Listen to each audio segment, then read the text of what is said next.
খাদ্য নিরাপত্তায় বিনিয়োগ বাড়াতে হবে।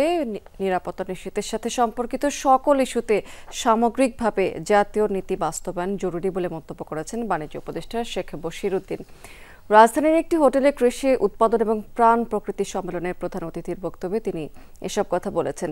তিনি এ সময় জানিয়েছেন যে বাণিজ্যের সব খাতে সঠিক তথ্য না থাকায় সিদ্ধান্ত গ্রহণে জটিলতা তৈরি হচ্ছে।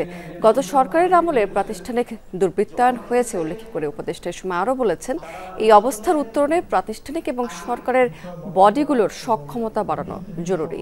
সামগ্রিকভাবে ব্যয়ের যে মহোৎসব তৈরি হয়েছিল সেটি এখন নাগরিকদের উপর বোঝা হিসেবে দেখা দিয়েছে।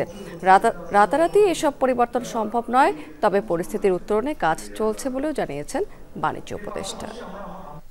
আমাদের ইরিগেশনে কি ব্যয় করতে হবে, আমাদের ফার্টিলাইজার প্রোডাকশনে কি ব্যয় করতে হবে, আমাদের অ্যাগ্রো ইকোলজিক্যাল রেফারেন্সে কি ধরনের বিনিয়োগ করতে হবে, আমাদের যে ক্লাইমেট ভালনারেবিলিটি আছে, এই জলবায়ুগত যে সমস্যাগুলো আছে, এগুলো মোকাবেলা করার জন্য কি করতে হবে। এই নীতি সমষ্টির একটা সিন্ডিকেশন দরকার। একটা জাতীয় নীতি তৈরি করতে পারি, আমি নিশ্চিত সেটা পশু খাদ্য হোক, সেটা মানব খাদ্য হোক, এই জায়গায় আমাদের কম্প্রোমাইজ করার কোনো জায়গা নাই।